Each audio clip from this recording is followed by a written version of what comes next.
Salut à tous, et ben moi je m'appelle Maëlle et je vais vous parler de l'expérience que je fais de Dieu au quotidien qui se vit à travers la louange. Moi pendant plusieurs années j'ai été beaucoup dans un rapport de force avec Dieu en disant à Dieu je te loue quand ça va. Enfin je te loue quand j'ai la sensation que tu es là et alors quand tu n'es pas là, quand j'ai la sensation que tu n'es pas là, je te loue pas. Et Dieu dans sa grande tendresse et dans son grand amour m'a vraiment fait traverser et me fait traverser un chemin immense de comprendre qu'en fait la louange c'est bien plus que ça.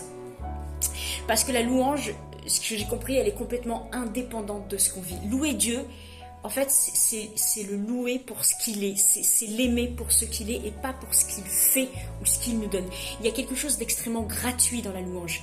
Seigneur, je te loue parce que tu es bon, parce que tu es amour. Et en fait, peu importe ce que je vis, que ça aille ou que ça aille pas, toi, tu ne changes pas, tu ne peux pas être autre chose que l'amour. Et du coup, ça m'a appris à louer quand ça va et quand ça va pas.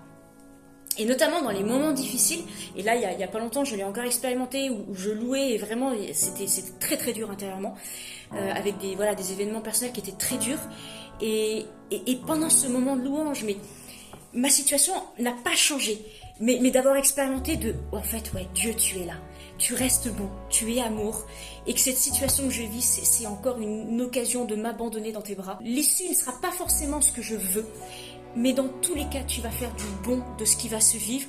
Et ça, ces expériences-là, je les fais vraiment dans la louange. Parce que qu'est-ce qui se passe à ce moment-là? J'arrête de vivre cette situation renfermée sur moi-même, centrée avec mon regard, etc. Je me centre sur Dieu, je regarde Dieu. Et en fait, ça ouvre mon cœur.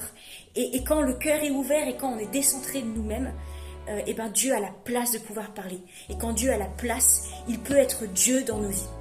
Voilà, et je terminerai sur ça parce que je trouve qu'on associe beaucoup la louange à des groupes de louanges, mais ce qui se vit dans un groupe de louanges ne doit pas être exclusivement réservé à un groupe de louanges.